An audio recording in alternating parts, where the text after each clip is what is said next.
Welcome to episode 2, Slack Essentials. In this episode, we'll review your sidebar, channels, and direct messages. From there, we'll review how to search, pin, and bookmark items for later.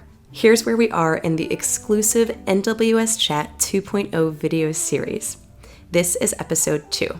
It's all about the essentials of getting started in Slack. Let's start this episode by taking a look at how Slack is organized via your sidebar. The sidebar is what I like to call your navigation station inside of Slack. Keep in mind that your sidebar is completely customizable, so not everybody's sidebar will look the same. From the sidebar, you can access your conversations in Slack. You'll see a list of channels you've joined or have automatically been added to, your direct messages, and notifications for specific conversations, which we'll touch upon later. Let's take a look at how my sidebar looks in Slack. From the sidebar, I can see all my conversations. Remember that channels are fundamental to working in Slack.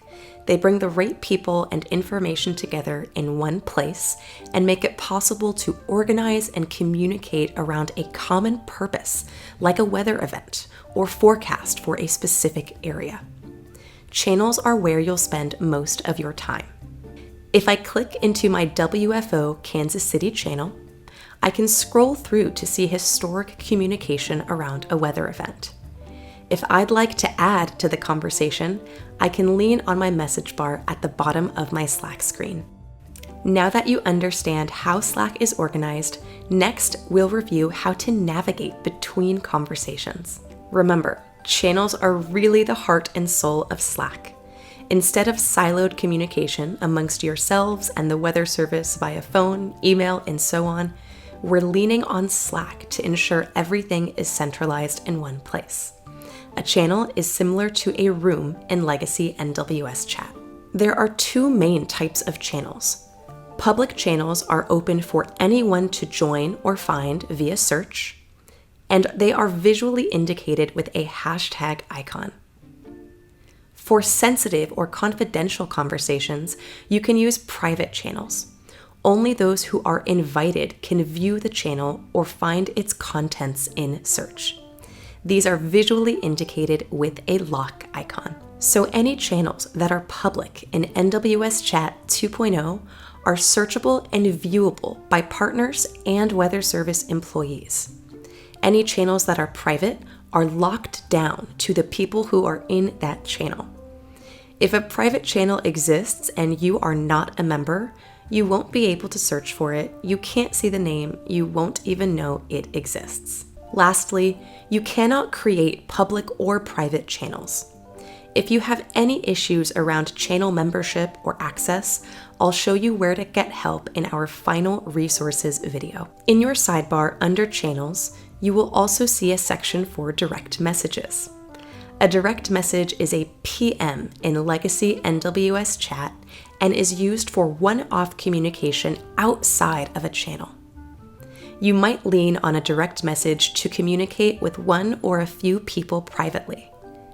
If you want to start a direct message, you can lean on the Composer button in the top left of your Slack screen. It's showtime. We've reviewed the building blocks of Slack, and I want to show you how channels and direct messages come together. Here, you see NWS forecasters and emergency managers communicating in NWS Chat 2.0. Within that, they're working in the primary channel for Kansas City. We can also see on their sidebar here that they've joined a few other neighboring WFO channels. And at the bottom, we see a direct message between Scott and a colleague from the media discussing something privately. The real-time communication and collaboration is powerful. Now that you understand the importance of channels, it's critical to know how to search for important information within those channels. Search is one of the most powerful tools inside of Slack because you can quickly find channels, images, messages, and people. If you want to practice searching, I suggest searching for channels in your surrounding areas. When searching for additional channels, remember these naming conventions. These are just a few examples. There are many, many more for all the different types of weather service offices. And remember, you've already been added to our primary regional channels where you'll get most of your work done. Let's take a look at how to search together, and then you can try it on your own. To find and join public channels, just click your search bar at the very top of Slack and type in your search term. In this example, I'm searching for Topeka. From there, you can select the Channels tab to see all Topeka channels.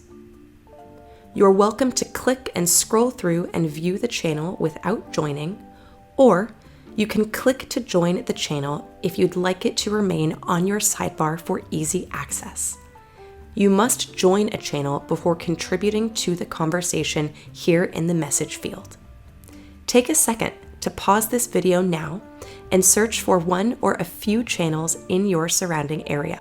We've made it to our final topic, leaning on pins and bookmarks to help you get oriented within a channel.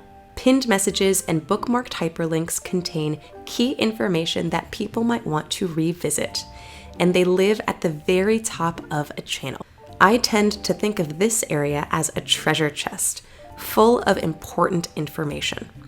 It's where you'll typically find FAQs or local playbooks. Be sure to check out our pinned and bookmarked items in the Help Slack Partners and EXT Learn Slack Partners channels. Let's walk through how to pin or bookmark an item together. To pin an item, just hover over any message, select the ellipses, then select Pin to Channel. You can check out your pinned items immediately after. To bookmark an item, just look for that plus icon right under the channel name. From there, you can add in a relevant hyperlink.